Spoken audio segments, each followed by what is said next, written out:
ለራሳችንም ስለሚያስፈልገን። ግን ትዳር ደግሞ ስራ አለው። እኔ በየትኛውም ትዳር ውስጥ አክቲቭ ዋይፍ መኖር አለባት፣ አክቲቭ ሀዝበንድ መኖር አለበት ብዬ ነው የምለው። እያንዳንዱን ያያችሁትን ክፍተቶች ዶን ኢግኖሪት፣ አድሬስት። ቹዝ ደ ራይት ታይም፣ ቹዝ ራይት ወርድ። እሱን በሚጎዳ እሷን በሚጎዳ መልኩ ወይም ደግሞ አኪውዝ በሚያደርግ መልኩ ወይም ደግሞ ፖክ በሚያደርግ መልኩ ሳይሆን ማለት ነው ለውጥ ያመጣልኛል በምትሉት ኮንቨርሴሽን ማለት ነው አድሬስ አድርጉት። ምናልባት የንግግራችሁን ዘይቤ ቀይራችሁ ቢሆን፣ ቶናችሁን ቀይራችሁ ቢሆን ማለት ነው። ትናንትና ምናልባት ኢሞሽናል የሚያደርጋችሁ ነገር ጮኻችሁ የምትናገሩ ከሆነ ካልሰማችሁ ድምፃችሁን ዝግ አድርጋችሁ ሞክሩት፣ ይሰራል። ስለዚህ ይሄንን ካደረጋችሁ ማለት ነው ምናልባት ትዳራችሁንም ታተርፋላችሁ፣ ልጆቻችሁንም ታተርፋላችሁ። ምናልባት ጄኔሬሽን ይተርፋል።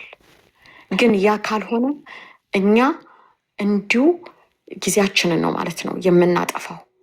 እንዲሁ በቃ ዝም ብለን ያልኖርነውን ህይወት አባክነን ነው ማለት ነው የምንሄደው።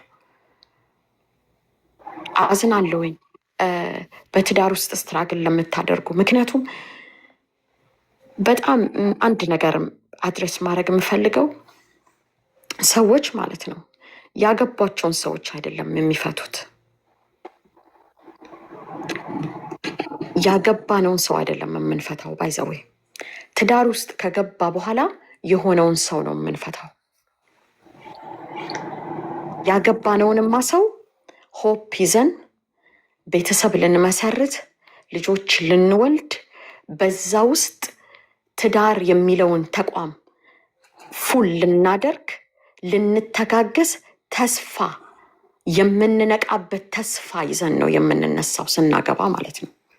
የምንፈታው ትዳር ውስጥ ከገባ በኋላ የሆነውን ሰው ነው የምንፈታው። ባይዘወይ ያሳየንን ባህሪ፣ ብሮክ የሆኑትን ፕሮሚሶች፣ ያልታመነበትን ሁኔታዎች፣ ያልታየንባቸውን ነገሮች፣ ሪጀክሽኖች፣ ኢሞሽናል ዲስኮኔክሽኖች፣ እነዚህ ነው ባይዘው የምንፋታቸው።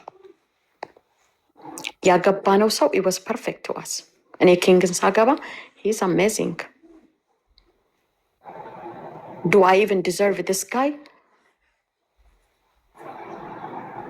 ምናልባት ሌላ ሰው ሲሆን ሲቀየር ማለት ነው ሌላ ባህሪ ሲያመጣ ያገባሁት ሰው መቀየር ሲጀምር፣ ያገባሁት ሰው ሌላ ሰው መሆን ሲጀምር፣ የማላቃቸው ያላሳየኝን ባህሪያቶች ማየት ስጀምር፣ የጠበቅኳቸው ነገሮች እንዳልጠበቁ መሆን ስጀምር፣ የዛን ጊዜ ነው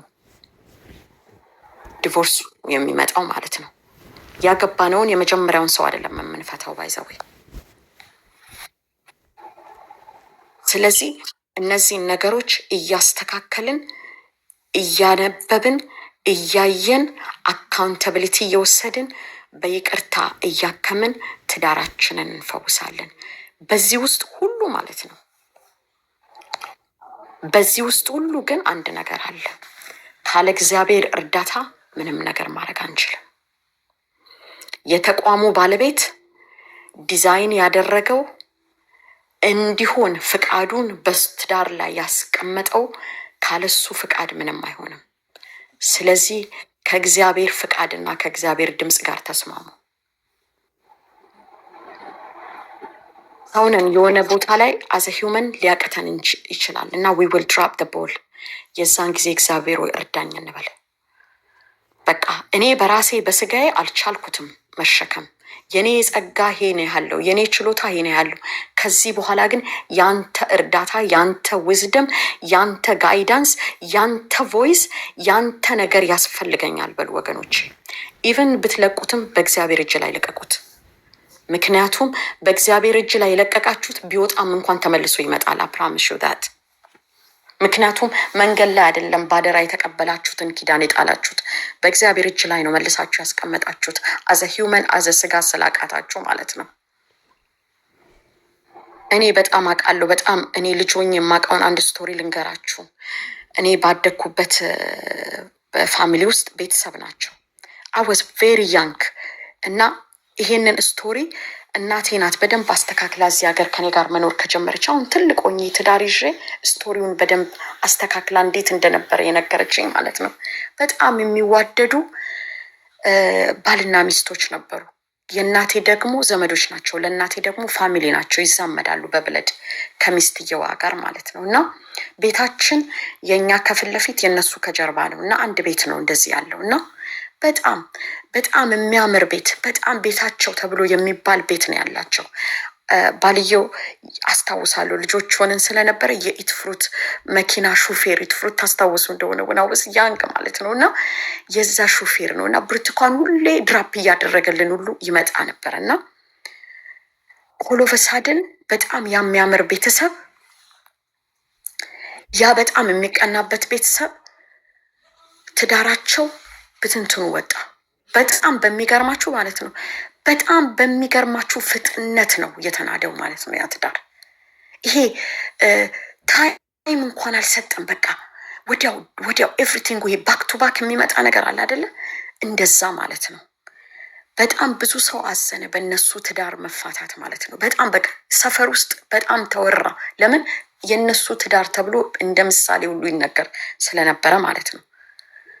የሚገርማችሁ ነገር ተለያዩ። አባት ከቤት ወጣ፣ ልጆች ሳይድ ያዙ። ብዙ ነገር እዛ ትዳር ውስጥ ሀፕን አደረገ ማለት ነው። እነዚህ ሰዎች ትልልቅ ናቸው፣ ወጣቶችም እንኳን አይደሉም። እሷም ሲንግል ሆና ብቻዋን ቀረች እናት ቤት ውስጥ። እሱ ነበር ፋይናንሻሊ።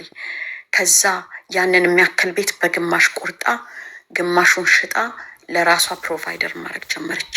የደራረሱ ልጆች ስለነበራት ልጆቿ ሀልፕ ማድረግ ጀመሩ እና በዛ ፋይናንሻሊ ሰፖርት አገኘች ማለት ነው። አንዱ ልጃቸው አጋጣሚ ወደዚህ መጣ። በጣም በሚገርማቸው ሁኔታ በቃ ብላ ከሰው ሁሉ እራሷን አገለለች። ማህበሩ ላይ እድሩ ላይ መምጣት አቆመች ማለት ነው። ሰው አይቷት አያውቅም፣ በሯን ዘግታ ማለት ነው ለረጅም ዓመታት። እኔ እዛ ጋር እንዳለ ነው ከሀገር የወጣሁት ማለት ነው። ዳስ ኦል ስቶሪ አይ ነው። እዚህ ሀገር ግን ከመጣ በኋላ እናቴን አንድ ቀን ጠየኳት፣ ስለ እነሱ ታሪክ ማለት ነው። የጠየኳት ምክንያት ለምንድን ነው? ከእናቴ ጋር ደውለው እዚህ ስታወራት እንዴት ተመልሰው ታረቁ በጣም ብዬ ጠየኳት ማለት ነው። እናቴ አንድ ነገር ነገረች። መጀመሪያም የጸባቸው መንስኤ ብላ አንድ ታሪክ ነገረችኝ። አደወነ ሰይደ ሰይር። ከዛ በኋላ ያ ነገር ሲቀየር እሷ ሄዳ እኔ ነኝ ጥፋተኛ ብላ ከ8 ዓመት ፍቺ በኋላ ሄዳ ይቅርታ ጠየቀች አለች።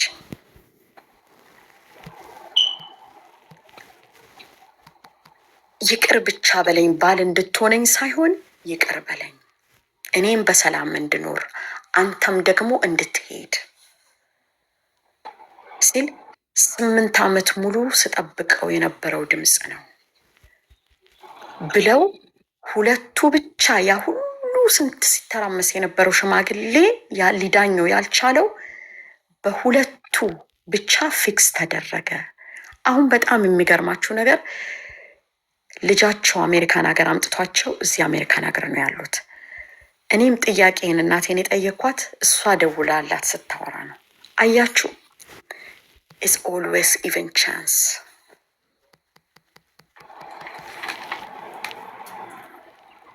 ይሄ ቻንስ የመጣው አካውንታብሊቲ በመውሰድ ነው። ኃላፊነት ላጠፋችሁ ጥፋት፣ ለሰራችሁ ስህተቶች ማለት ነው።